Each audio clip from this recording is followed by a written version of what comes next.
আসসালামু আলাইকুম। আজকে আমরা আলোচনা করব সাবেক প্রধানমন্ত্রী শেখ হাসিনার মেয়ে সায়মা ওয়াজেদ পুতুল।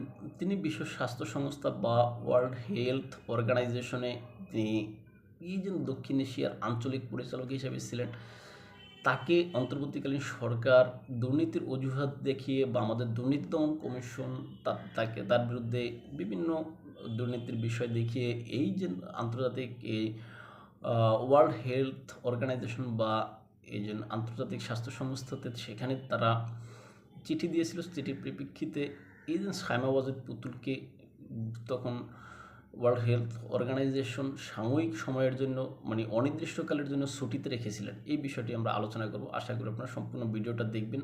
চলুন শুরু করি।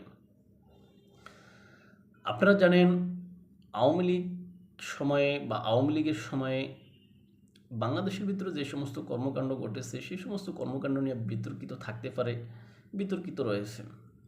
এখন আওয়ামী লীগের মানে যে কোনো সরকারেরই ভালো থাকে, খারাপও থাকে। এখন আওয়ামী লীগেরও ওইরকম ভালো খারাপ উভয়ই রয়েছে।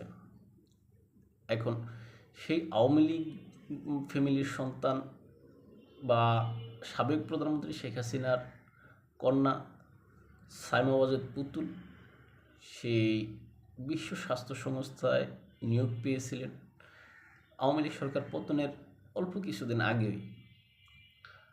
এখন আওয়ামী লীগ সরকার পতনের পর গেল 5ই আগস্ট 2024। তখন অন্তর্বর্তীকালীন সরকার এসে আওয়ামী লীগকে যেভাবে ব্লেম দিচ্ছিলেন, তদ্রূপভাবে এই শেখ হাসিনার ছেলে মেয়ে তাদের প্রতি বা তাদের আত্মীয় স্বজন সবার প্রতি একই ধরনের ব্লেমের একটা প্রচলন আমরা দেখেছি। যাক, রাজনৈতিক মাঠে আসলে প্রতিপক্ষকে ঘায়াল করার জন্য সবাই সবটা করে। তবে সায়মা ওয়াজেদ পুতুল এই যে বিশ্ব স্বাস্থ্য সংস্থার আঞ্চলিক পরিচালক হিসাবে যেহেতু নিয়োগ ছিলেন, সেহেতু আমাদের অন্তর্বর্তীকালীন সরকার তাকে সরানোর জন্য বড় ধরনের একটা চেষ্টা করে আসছে। সেই চেষ্টাটা ডক্টর মোহাম্মদ ইউনূস তার নিজের যে আন্তর্জাতিক চ্যানেল আছে, যে চ্যানেলকে ব্যবহার করেছিলেন, তার সাথে বাংলাদেশের যে দুর্নীতি দমন কমিশন বা দুদক রয়েছে সেই দুদককেও তিনি ব্যবহার করেছিলেন। দুদকের ভাষ্য অনুযায়ী এই যে সায়মা ওয়াজেদ পুতুল নিজের প্রভাব খাটিয়ে বা তার মা শেখ হাসিনার প্রভাব খাটিয়ে তিনি বাংলাদেশের বিভিন্ন ব্যাংক থেকে যে তার যেই সংস্থা রয়েছে সেই সংস্থার জন্য ঋণ নিয়েছিলেন। এখন ঋণ নিয়ে সেই টাকা তিনি মেরে দিয়েছিলেন এরকমও অভিযোগ রয়েছে। রাজউকের পূর্বাঞ্চলের যে প্লট সে প্লটের বিষয় রয়েছে। এটা প্লটের বিষয়টা ইতিপূর্বে একটা রায় হয়েছে, সেটা আপনারা সবাই জানেন। এখন যেটাই হোক না কেন, আমাদের দুদক শেখ হাসিনার মেয়ে সায়মা ওয়াজেদ পুতুলের যে আপনার সার্টিফিকেট রয়েছে বঙ্গবন্ধু শেখ মুজিবুর রহমান বিশ্ববিদ্যালয়ের, সেই সার্টিফিকেট নিয়েও আসলে প্রশ্ন তুলছিলেন সেটা নাকি জাল, এরকম বিষয় রয়েছে। এখন বাংলাদেশ সরকারের আবেদনের পরিপ্রেক্ষিতে কিন্তু তখন বিশ্ব স্বাস্থ্য সংস্থা এই সায়মা ওয়াজেদ পুতুলকে অনির্দিষ্টকালের জন্য ছুটিতে রেখেছিলেন। এখানে তারা স্থায়ী কোনো প্রতিনিধি নিয়োগ দেননি, তবে অস্থায়ী একজন প্রতিনিধি নিয়োগ দিয়েছিলেন, তিনি এই কার্যক্রম পরিচালনা করেছিলেন। তারই পরিপ্রেক্ষিতে তারা সায়মা ওয়াজেদ পুতুলের যে আঞ্চলিক যে পেজটি রয়েছিল ওয়ার্ল্ড হেলথ অর্গানাইজেশনের, সেই পেজটা মানে তাদের মূল পেজ থেকে বা মূল সংস্থা থেকে সরিয়ে রাখছিলেন।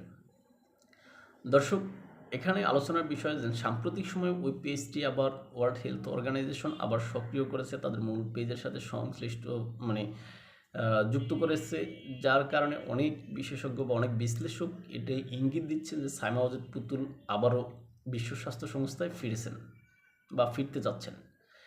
এর কারণ হিসেবে অনেকেই বিশ্লেষক যেটা বলতে চাচ্ছেন বা বলেন যে এই যে বিশ্ব স্বাস্থ্য সংস্থার এই অঞ্চলের, বিশেষ করে দক্ষিণ এশিয়া অঞ্চলের প্রভাবশালী সদস্য রাষ্ট্র হিসেবে ভারত, আর এই সদস্য রাষ্ট্র 10টা রাষ্ট্রের ভিতরে ভারত অন্যতম।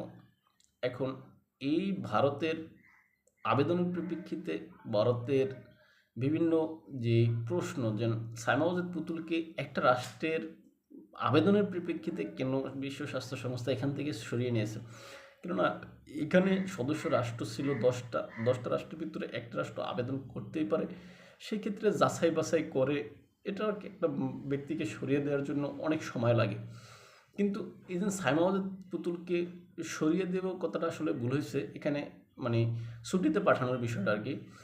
এখানে সাইমা ওয়াজেদ পুতুলকে যদি অনির্দিষ্টকালের জন্য ছুটিতে পাঠানো হতো তাহলে সেই ক্ষেত্রে এই যে অন্যান্য যেই সদস্যর 9টা সদস্য রাষ্ট্র আছে তাদের কথাও শোনা উচিত ছিল বিশ্ব স্বাস্থ্য সংস্থার। ভারত যখন এই প্রশ্ন তুলছে তখন আসলে বিশ্ব স্বাস্থ্য সংস্থা হয়তো বা তাদের ভুল বুঝতে পেরেছে বলে অনেকে মনে করেন। এখন সাইমা ওয়াজেদ পুতুলকে সরানোর বিষয়টা আসলে এটা ছিল একটা ডক্টর মোহাম্মদ ইউনূসের আন্তর্জাতিক যে আপনার চ্যানেল, সেই চ্যানেল ব্যবহার করে একটা সফলতা। এখন ডক্টর মোহাম্মদ ইউনূসের সেই আন্তর্জাতিক চ্যানেলগুলো দুর্বল হয়েছে বলে অনেকেই মনে করেন। কেননা এখন সামনে যেই ভারতের যে বিশ্ব স্বাস্থ্য সংস্থার যে সমিট অনুষ্ঠিত হবে সেই সমিটে বিশ্ব স্বাস্থ্য সংস্থার প্রধান নিজে আসবেন, এসে ভারতের নতুন কার্যালয় উদ্বোধন করবেন এবং তখন এই যে সাইমা ওয়াজেদ পুতুলকে নতুনভাবে এই যে তার ছুটি থেকে এনে তাকে আবার সেখানে যুক্ত করবেন বলে অনেকে মনে করেন।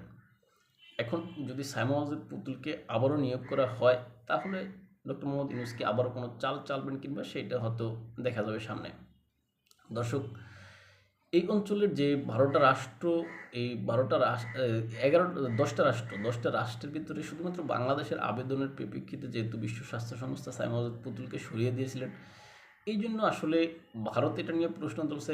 আর সাইমা ওয়াজেদ এখানে ভারত আরেকটা কৌশলও খেলছে যে যেহেতু সাইমা ওয়াজেদ পুতুলকে অনির্দিষ্টকালের ছুটিতে পাঠানো হয়েছে, এখানে কিন্তু সাইমা ওয়াজেদ পুতুল তার যেই মানে চাকরির নিয়োগের বিষয়টা, তার যে শর্ত, বেতন, বাড়ি ভাড়া, এই সমস্ত বিষয়গুলো এটিও কিন্তু তিনি সব পেতেন কিন্তু।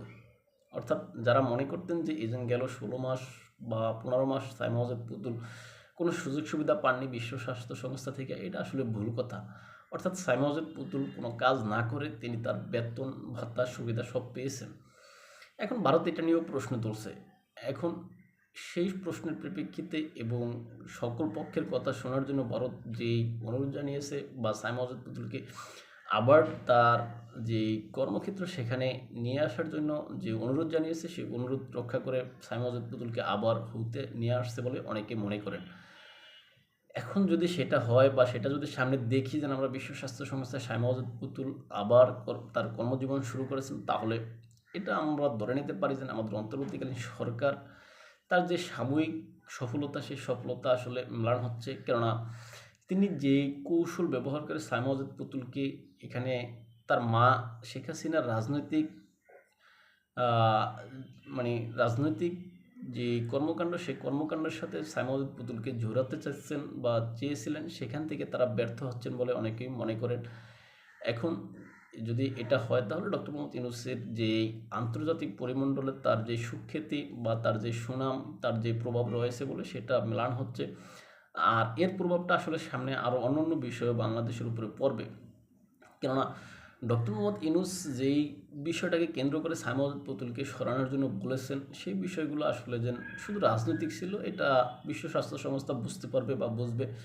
তখন এই যে সাইমা ওয়াজেদ পুতুলকে হয়তো তারা নিয়োগ দিয়ে তখন এই যে আমাদের অন্তর্বর্তীকালীন সরকারের প্রধান ডক্টর মোহাম্মদ ইউনূসের অন্যান্য কর্মকাণ্ডগুলোকেও আসলে সন্দেহের চোখে দেখবে আমাদের এই যে ওয়ার্ল্ড হেলথ অর্গানাইজেশন।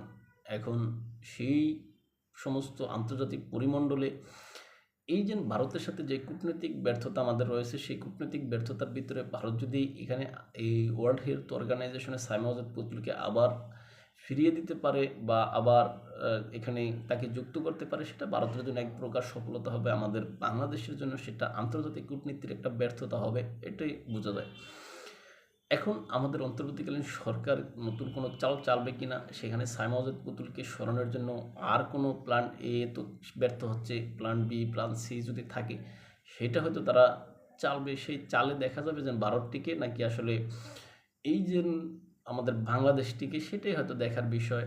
আর সাইমা ওয়াজেদ পুতুল তার যেই রাজনৈতিক কর্মকাণ্ডের বাহিরে তিনি তো আসলে রাজনীতি বাংলাদেশে করেননি, এটা আমরা সবাই জানি। তিনি বা তার ভাই সজীব ওয়াজেদ জয় তারা আসলে বাংলাদেশে রাজনীতি করতে চাননি বা চান না। তারা বিভিন্ন আন্তর্জাতিক সংস্থায় কাজ করেন বা করতে চান, এটাকেই তারা প্রাউড ফিল করেন। এখন সাইমা ওয়াজেদ পুতুল কি তার সেই পদ ফিরে পাবে কিনা, তার সেই নিয়োগ ফিরে পাবে কিনা, এখন সেটাই দেখার বিষয়। তাই দর্শক, ভালো থাকবেন সবাই। দেখব অন্য কোনো ভিডিওতে অন্য কোনো বিষয়ে। আসসালামু আলাইকুম।